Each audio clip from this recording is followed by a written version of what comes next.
السلام علیکم ورحمۃ اللہ وبرکاتہ۔ عزیز طلبہ، کیا حال ہے؟ یقیناً مزاج بخیر و عافیت ہوں گے۔ اللہ تعالیٰ موجودہ آفت سے آپ کو اپنی امان میں رکھے، صحت و عافیت کے ساتھ رکھے، کسی بھی قسم کی کوئی پریشانی آپ کو یا آپ کے اہل خانہ کا نہ ہو۔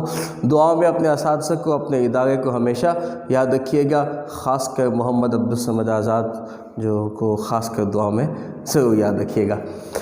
عزیز طلبہ، اب ہم سوال پڑھیں گے سپریم کورٹ کے اختیارات کے حوالے سے۔ یہ ہمارے گزشتہ لیکچر جو ہم نے اس سے پہلے پڑھا وفاقی انتظامیہ کے اہم ترین عہدیدار کے حوالے سے، اسی سوال کا ایک یہ دوسرا حصہ آگے ہم پڑھیں گے، سپریم کورٹ کے اختیارات۔ یہ علیحدہ سے ایک تفصیلی سوال کے طور پہ پوچھ لیا جاتا ہے، لیکن آتا نہیں ہے، بہت کم، کیونکہ یہ لکھنے میں بہت اختصار کے ساتھ ہے۔ اگر آ جائے تو مختصر سوال ہونے کی حیثیت سے بچوں کو نمبر اچھے مل جاتے ہیں۔ سپریم کورٹ کیا ہے؟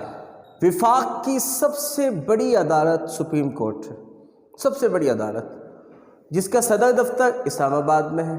اس کی برانچیں لاہور، کراچی، کوئٹہ، پشاور میں ہے۔ میں آپ کو یہاں پر بتائیے، MCQs ہے کہ وفاق کی سب سے بڑی عدالت کون سی ہے؟ Supreme court. صدر دفتر کہاں ہے؟ اسلام آباد میں۔ اس کی برانچز کہاں پر ہیں؟ Lahore, Karachi, Quetta, Peshawar. Short question. Supreme court chief justice اور دیگر ججوں پر مشتمل ہوتی ہے۔ اب سپریم کورٹ کے ججز کی تعداد پارلیمنٹ متعین کرتی ہے، ایک بات، اور چیف جسٹس کا انتخاب کہ سپریم کورٹ کا جو چیف جسٹس ہے اس کا انتخاب صدر پاکستان خود کرتے ہیں، اور دیگر ججوں کی جو سپریم کورٹ کے بینچ میں 6 رکنی بینچ ہوتا ہے، 7 رکنی بینچ، جو سپریم کورٹ کے بینچ کے ججز ہیں ان کی تعداد چیف جسٹس کے مشورے سے صدر پاکستان متعین کرتے ہیں۔ عزیز طلبہ، سپریم کورٹ کا جو چیف جسٹس یا دیگر جج ہوتے ہیں وہ 65 سال تک 65 ایئرز تک اپنے عہدے پر برقرار رکھتے ہیں، یعنی کہ 65 سال کی عمر تک اپنے عہدے پر برقرار رہتے ہیں۔ یہاں پر میں نے اس کا بھی MCQs کے طور پہ لکھ دیا۔ آئیے سپریم کورٹ کے اختیارات کے حوالے سے پڑھتے ہیں۔ پہلا اختیار بنیادی سماعت۔ بنیادی سماعت کیا ہے؟ وفاق اور صوبوں کے درمیان کبھی کبھی معاملات خراب ہو جاتے ہیں۔ وفاق اور صوبوں کے درمیان اگر کچھ معاملات بگڑ جائے تو ان کی اصلاح کے لیے جو بنیادی دونوں صوبے کی طرف سے بھی وفاق کی طرف سے بھی جو بنیادی امور ہوتے ہیں ان کی سماعت کا حق جو ہے سپریم کورٹ کے پاس ہوتا ہے، یا ایک صوبے کے دوسرے صوبے کے ساتھ اگر معاملات ہوں تو ان معاملات کے متعلق سماعت کا حق بھی سپریم کورٹ کو حاصل ہوتا ہے۔ پہلا اختیار۔ دوسرا اختیار اپیلوں کی سماعت۔ ملک کے تمام صوبوں کے تمام اہم شہروں کے جو ہائی کورٹس ہیں ان تمام کے تمام ہائی کورٹس کے فیصلوں کے خلاف اپیلوں کی سماعت کرنا بھی سپریم کورٹ کا اختیار ہوتا ہے، کیونکہ جب ہائی کورٹ جو ہے کوئی فیصلہ دے دیتا ہے، اگر مجرم کو قابل قبول نہیں ہے تو وہ اس کے اوپر سپریم کورٹ میں جا کر کے ریٹ دائر کر دیتا ہے۔ اس کے بعد مشاورتی اختیار۔ عزیز طلبہ، یہاں یہ بات یاد رکھیے، قومی اہمیت کے مسئلے پر صدر Pakistan chief justice of Pakistan سے اپنی مرضی کا مشورہ چیف جسٹس آف پاکستان سے مشورہ لینے کے لیے اس کو بلا سکتا ہے، چیف جسٹس سے مشورہ طلب کر سکتا ہے۔ گویا صدر کو مشورہ دینے کا ایک اختیار ہوتا ہے سپریم کورٹ کے چیف جسٹس کے پاس، لیکن صدر چیف جسٹس کے مشورے پر عمل کرنے کا پابند نہیں ہوتا۔ صدر کے اوپر لازمی نہیں ہے کہ جو بات چیف جسٹس نے کہی اس کے اوپر ہو بہو عمل بھی کرے، یہ اس پر لازم نہیں ہوتا۔ اس کے بعد نگرانی کا اختیارات۔ پورے ملک کے تمام ہائی کورٹس کی نگرانی کا اختیار ہوتا ہے سپریم کورٹ کے پاس۔ نیز ہائی کورٹس کے جو چیف جسٹس ہوتے ہیں، یہ چیف جسٹس سپریم کورٹ کا ہے۔ ہر شہر کے ہائی کورٹ کا ایک چیف جسٹس ہوتا ہے۔ چیف جسٹس کا جو تقرر ہے وہ صدر کرتا ہے، اور صدر کو کس جج کو ہائی کورٹ کا چیف جسٹس بنانا ہے اس کا مشورہ chief justice of Pakistan supreme court کی چیف جسٹس کے ذمہ داری ہوتی ہے۔ تو عزیز طلبہ، یہ ایک ایک لانگ سوال ہے جس میں نے شارٹ کیسز سپریم کورٹ، یہ اسلام آباد، پارلیمنٹ، صدر پاکستان 65 سال، یہ میں نے MCQs یہاں پر رکھ دیے، اور اس کے اندر جو سوالات بنتے ہیں، پہلا سوال سپریم کورٹ کا دفتر کس شہر میں ہے، ٹھیک ہے، صدر دفتر کس شہر میں ہے، سپریم کورٹ کے اختیارات لکھیں، ان میں سے آپ ان میں سے کوئی بھی 2-3 اختیارات لکھ سکتے ہیں، مشاورتی اختیار سپریم کورٹ کا کیا ہے، ٹھیک ہے۔ اس کے ساتھ ساتھ عزیز طلبہ ایک اور شارٹ کویسچن ہے کہ سپریم کورٹ کی برانچیں اور کس کس شہر میں ہے۔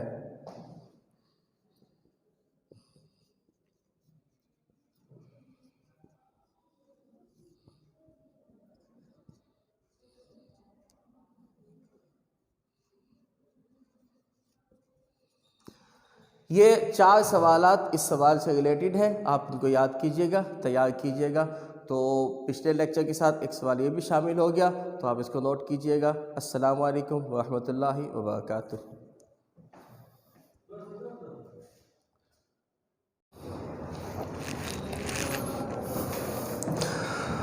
السلام علیکم ورحمۃ اللہ وبرکاتہ۔ عزیز طلبہ، آج ہم لیکچر جو پڑھیں گے وہ ہے صوبائی حکومت کا انتظامی ڈھانچہ اور اس کے اہم عہدیدار اور ان کے فرائض۔ یہ بہت اہم ترین سوال ہے۔ ہم پچھلے لیکچر میں پڑھ چکے ہیں وفاقی حکومت کے اہم عہدیدار اور ان کے فرائض، اور ہم وفاقی حکومت کا ڈھانچہ بھی مکمل پڑھ چکے ہیں۔ تو عزیز طلبہ، صوبائی سطح پر بھی حکومت کرنے کا جو طریقہ کار ہے بالکل ویسا ہی ہے، اب صرف اس میں تھوڑی بہت تبدیلیاں ہیں، ان کو پڑھنا ہے۔ سب سے پہلی بات یہ کہ صوبائی حکومت کی تنظیم کن لوگوں پر مشتمل ہوتی ہے؟ صوبائی گورنر، صوبائی وزیر اعلیٰ اور وزیر اعلیٰ کی کابینہ۔ جتنے بھی چیف آفیسرز ہوتے ہیں، سیکٹری ہوتے ہیں، ایڈیشنل سیکٹری ہوتے ہیں، صوبائی وزراء ہوتے ہیں، یہ تمام کے تمام جو ہیں عزیز طلبہ، یہ وزیر اعلیٰ کی کابینہ میں شامل ہوتے ہیں، اور وفاقی حکومت میں وزیر اعظم کی کابینہ میں شامل ہوتے ہیں۔ سمجھ گئے عزیز طلبہ؟ تو وفاقی حکومت سے بھی ان کا طریقہ کار ملتا جلتا ہے۔ صوبائی حکومت کو صوبائی سطح پر تعلیم، یہ میں نے شارٹ کویسچن بھی یہاں پر دیا ہوا، آپ اس کو نوٹ بھی کیجئے گا۔ صوبائی سطح پر تعلیم، صحت، زراعت، صنعت، صوبائی ٹیکس، ذرائع آمد و رفت اور دیگر جو صوبائی سطح پر چھوٹے موٹے محکمہ جات ہوتے ہیں، جس کو ماتحت محکمہ جات بھی کہتے ہیں، نیم خود مختار ادارے بھی کہتے ہیں، خود مختار ادارے بھی کہتے ہیں، ان تمام کے تمام پر بھی اختیارات حاصل ہوتے ہیں۔ اب دیکھیے، صوبائی ہم پڑھ چکے تھے، ملک کا سربراہ کون ہوتا ہے؟ یقیناً آپ کو پتا ہوگا، صدر پاکستان۔ پاکستان ملک کا سربراہ صدر پاکستان ہے۔ اسی طریقے سے صوبائی حکومت کو جو سربراہ ہوتا ہے وہ گورنر ہوتا ہے۔ صوبائی گورنر جس کو صدر نامزد کرتا ہے، یہ MCQs ہے، ریڈ کلر میں سرخ روشنائی میں ہم لکھ چکے ہیں۔ صوبائی حکومت کا سربراہ گورنر ہوتا ہے، اور صوبائی گورنر کو صدر خود نامزد کرتا ہے۔ صدر جب تک چاہے گورنر اپنے عہدے پر برقرار رہتا ہے، صدر چاہے تو گورنر کو ہٹا دے، گورنر کو ہٹانے کا اختیار صدر کے پاس ہوتا ہے۔ اس لیے صدر کبھی کبھار پارلیمنٹ کو، صوبائی اسمبلی کو توڑ بھی دیتا ہے، جیسے گزشتہ ہم دیکھ چکے ہیں اسمبلیوں میں اس طرح سے ہوا، صوبائی سطح پر گورنر نے اسمبلی توڑ دی اور پوری اسمبلی کو دوبارہ منتخب کیا گیا۔ اس کے بعد دیکھیے، صوبائی اسمبلی کا اجلاس طلب کرنا اس کا ایک فرض ہے، اسمبلی کے اجلاس سے خطاب کرنا دوسرا فرض ہے، وزیر اعلیٰ کے یعنی کہ صوبائی وزیر اعلیٰ کے مشورے پر عمل کرتے ہوئے اسمبلی کو توڑنا یا برقرار رکھنے کا اختیار بھی گورنر کے پاس ہوتا ہے، اور صوبائی سطح پر نظم و نسق چلانا، اس کی نگرانی کرنے کا اختیار صوبائی گورنر کے پاس ہوتا ہے۔ اب دیکھیے، صوبائی حالات کے پیش نظر، فوری تقاضے کے پیش نظر کوئی آرڈیننس جاری کرنا ہو، ہنگامی صورتحال میں اگر کوئی آرڈیننس جاری کرنا ہو تو اس کا اختیار بھی صوبائی گورنر کے پاس ہوتا ہے۔ سمجھ گئے؟ اب دیکھیے، یہ تھا بیٹا صوبائی گورنر جو صوبائی حکومت کا سربراہ ہوتا ہے۔ صوبائی سطح پر دوسرا اہم ترین جو عہدہ ہوتا ہے وہ وزیر اعلیٰ کا ہوتا ہے۔ یہ سب سے مضبوط ترین عہدہ ہے صوبائی سطح پر۔ عزیز طلبہ، وزیر اعلیٰ جو ہے صوبائی انتظامیہ کا، یعنی کہ صوبائی حکومت کا سربراہ، صوبائی انتظامیہ کا سربراہ جو ہے وزیر اعلیٰ ہوتا ہے۔ صوبائی اسمبلی اسے 5 سال کے لیے منتخب کرتی۔ صوبائی وزیر اعلیٰ کا انتخاب صوبائی اسمبلی کرتی ہے، وفاقی وزیر اعظم کا انتخاب وفاقی کابینہ کرتی ہے، پارلیمنٹ کرتی ہے، اور صوبائی گورنر کا انتخاب صدر خود کرتا ہے۔ صوبائی وزیر اعلیٰ کا کون منتخب کرتا ہے؟ 5 سال کے لیے صوبائی کابینہ یا مطلب صوبائی اسمبلی۔ اس کا معاون یعنی کہ وزیر اعلیٰ کا خاص معاون جو ہوتا ہے وہ چیف سیکریٹری ہوتا ہے صوبائی سطح پر، وزیر اعلیٰ کا خاص معاون۔ اس طرح دیکھیے، وزیر اعلیٰ چیف سیکریٹری کے ذریعے انتظامیہ کو کنٹرول کرتا ہے۔ صوبائی انتظامیہ کو کنٹرول چیف سیکریٹری کے ذریعے کرتا ہے۔ اپنی کابینہ کا وزیر اعلیٰ سربراہ ہوتا ہے، اور صوبے میں امن و امان کا ذمہ دار وزیر اعلیٰ ہوتا ہے۔ اور اس کے ساتھ ساتھ وزیر اعلیٰ جو ہے صوبائی اسمبلی کا، صوبائی ایوان کا قائد ہوتا ہے۔ قائد ایوان ہونے کی وجہ سے اسمبلی پر میں بڑا مضبوط شخص ہوتا ہے، اسمبلی پر اس کی بڑی سخت گرفت ہوتی ہے، اس لیے آسانی کے ساتھ قانون سازی کروا سکتا ہے۔ کس بجٹ کو رکھنا ہے، کس ٹیکس کو رکھنا ہے، کس ٹیکس کو ختم کرنا، یہ تمام تر اختیارات وزیر اعلیٰ کے پاس ہوتے ہیں۔ عزیز طلبہ، یہ 2 چیزیں صوبائی سطح پر سب سے مضبوط 2 عہدے۔ اب اس کے بعد صوبائی کابینہ، جس طریقے سے وفاق میں وزیر اعلیٰ کی کابینہ اور وزیر اعظم کی کابینہ ہوتی ہے، اس طرح صوبے میں ہر صوبائی وزیر اعلیٰ کی بھی ایک اپنی کابینہ ہوتی ہے، جس کو وہ صوبائی اسمبلی میں سے اپنی مرضی سے منتخب کرتا ہے، اپنی مرضی سے چنیدہ ارکان اسے منتخب کرتا ہے۔ عزیز طلبہ، چیف سیکریٹری صوبے میں افسر شاہی کا سینئر ترین افسر ہوتا ہے، یعنی کہ کابینہ میں وزیر اعلیٰ کی جو کابینہ ہوتی ہے اس کا سب سے سینئر ترین افسر جو ہوتا ہے وہ چیف سیکریٹری ہوتا ہے۔ صوبائی کابینہ کا یہ سیکریٹری ہوتا ہے، فیصلوں پر عمل درآمد کرانے کا ذمہ دار ہوتا ہے۔ تمام سیکریٹریوں کا، یعنی کہ صوبائی سطح پر جتنے بھی سیکریٹری ہوتے ہیں، جتنے بھی محکمہ جات کے سیکریٹری ہوتے ہیں، ان تمام کے تمام کا چیئرمین ہوتا ہے۔ پورے صوبے میں جتنے بھی محکمہ جات ہیں، ان کے عہدیداران ہیں، ان سب کا چیئرمین ہوتا ہے۔ اور سیکریٹریوں کی کارکردگی کا جائزہ لینا، وقتاً فوقتاً ان کو ہدایات جاری کرنا، اور اس کے ساتھ ساتھ تمام محکموں کی سرگرمیوں سے باخبر رہنا، اطلاعات وصول کرنا، اور معاملات کے پیش نظر کارروائی کرنے کا بھی مجاز ہوتا ہے چیف سیکریٹری۔ اور اس طرح یہ صوبائی سطح پر بڑا مضبوط عہدہ ہے، اور ہر محکمے کا سیکریٹری جو ہوتا ہے وہ براہ راست چیف سیکریٹری سے منسلک ہوتا ہے، اس کا ماتحت ہوتا ہے، اور اپنے محکمے کی کارکردگی کے حوالے سے چیف سیکریٹری کو جواب دہ بھی ہوتا ہے۔ یقیناً آپ سمجھ گئے ہوں گے عزیز طلبہ، یہ چیف سیکریٹری۔ اس کے بعد آئیے سیکریٹری، یہ صوبائی سطح پر صوبائی کابینہ میں دوسرے نمبر پہ آتا ہے، جیسے ہم پہلے ہی پڑھ چکے ہیں۔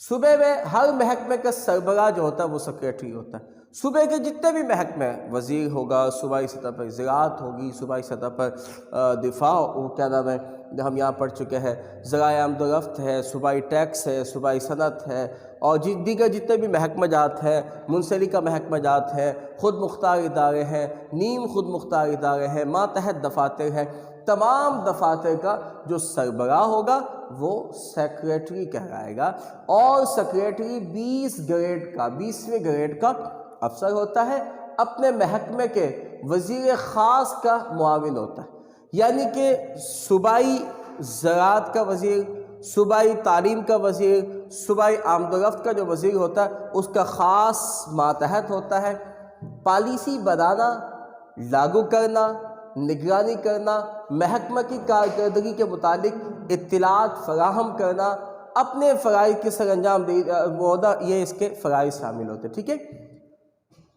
پالیسی بنانا، لاگو کرنا، نگرانی کرنا، محکمہ کی کارکردگی کے متعلق اطلاعات فراہم کرنا، اور جواب دہی کا فرائض سیکریٹری کا ہوتا ہے صوبائی سطح پر۔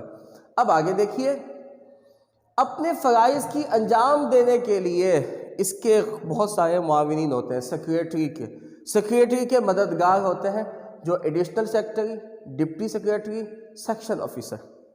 ایڈیشنل سیکریٹری کے ماتحت، ڈپٹی سیکریٹری کے ماتحت، سیکشن آفیسر یہ بھی سیکریٹری کے ماتحت ہوتا ہے۔ اب جو محکمہ جات کا جو مطلب ان کی ایڈیشنل سیکریٹری، ڈپٹی سیکریٹری یا سیکشن آفیسر، ان کی تعداد کا تعین محکمے کے حجم کو دیکھ کے لگایا جاتا ہے۔ بعض محکموں میں 2 ایڈیشنل سیکریٹری ہوتے ہیں، بعض محکموں میں 2 چیف سیکریٹری ہوتے ہیں، بعض محکموں میں میں چیف سیکریٹری کہہ گیا، ایڈیشنل سیکریٹری، ڈپٹی سیکریٹری اور سیکشن آفیسر بعض محکموں میں 2 بھی ہوتے ہیں یا 2 سے زیادہ بھی ہوتے ہیں۔ وزیر اعظم کے لیے سمریہ تیار کرنا بھی سیکریٹری ہے۔ وزیر اعلیٰ کے لیے، وزیر اعلیٰ کن کن معاملے میں اس نے کیا بیان کرنا ہے، کیا سمری بنانی ہے، یہ سمری بنانے کے اختیار سیکریٹری کے پاس ہوتا ہے۔ اب سیکریٹری کا ایک معاون خاص ہوتا ہے، وہ ایڈیشنل سیکریٹری۔ ایڈیشنل سیکریٹری بیٹا 19 گریڈ کا افسر ہوتا ہے، سیکریٹری کا مددگار ہوتا ہے، نگرانی کرنا کا عمل سر انجام دیتا ہے، فیصلہ سازی میں بالکل شامل نہیں ہوتا، ٹھیک ہے۔ اوپر سے احکامات یعنی کہ سیکریٹری، چیف سیکریٹری، وزیر اعلیٰ کے جو احکامات آتے ہیں ان کو نیچے وصول کر کے اپنے ماتحت لوگوں تک پہنچا دیتا ہے، ٹھیک ہے۔ نیچے سے جو رپورٹیں ہوتی ہیں، مطلب جو احکامات ہیں ان پر کس حد تک عمل درآمد ہوا، وہاں سے رپورٹیں وصول کر کے احکامات بالا کو بھیج دیتا ہے۔ اس کے بعد ڈپٹی سیکریٹری بیٹا یہ 18 یا 19 گریڈ کا افسر ہوتا ہے، اپنی برانچ کا انچارج ہوتا ہے، اس کے تعلق وفاقی حکومت یا صوبائی ملازمین سے ہوتا ہے اور فیصلوں میں عمل دخل بالکل نہیں کرتا، اوپر کے احکامات کو سیکشن آفیسر کو بھیج دیتا ہے۔ گویا ایڈیشنل سیکریٹری بھی اوپر سے احکامات نیچے اپنے محکمے کے سیکشن آفیسر کو بھیج دیتا ہے، اور پھر اسی طریقے سے ڈپٹی سیکریٹری بھی اوپر کے احکامات نیچے سیکشن آفیسر تک پہنچا دیتا ہے۔ سیکشن آفیسر عملی امور کا ذمہ دار ہوتا ہے۔ اگر دیکھا جائے تو یہ 17 یا 18 گریڈ کا افسر ہوتا ہے، وفاقی حکومت یا صوبائی حکومت کے ملازمین سے اس کا تعلق ہوتا ہے، اپنے سیکشن کا انچارج ہوتا ہے، سیکریٹری، ایڈیشنل سیکریٹری اور کہ جو احکامات ان تک پہنچتے ہیں ان کو عملی جامہ پہناتا ہے، اپنے سیکشن کے تمام معاملات میں کی رپورٹ جو ہے وہ ڈپٹی سیکریٹری تک پہنچاتا ہے۔ یعنی کہ سیکشن آفیسر جو ہوتا ہے یہ براہ راست جو ہے ڈپٹی سیکریٹری کے ماتحت ہوتا ہے، لیکن اس کے علاوہ ایڈیشنل سیکریٹری اور سیکریٹری کی طرف سے جو احکامات اس تک موصول ہوتے ہیں ان تمام کے تمام احکامات کو عملی جامہ پہنچانے کا اس کی ذمہ داری ہوتی ہے۔ تو عزیز طلبہ، یہ ہم نے صوبائی حکومت کا انتظامی ڈھانچہ ہم نے پڑھا۔ اس کے مختصر سوالات میں آپ کو بتایا دیتا ہوں۔ سب سے پہلے صوبائی حکومت کو کن محکموں پر اختیار ہوتا ہے، میں یہاں آپ کو بتا چکا ہوں۔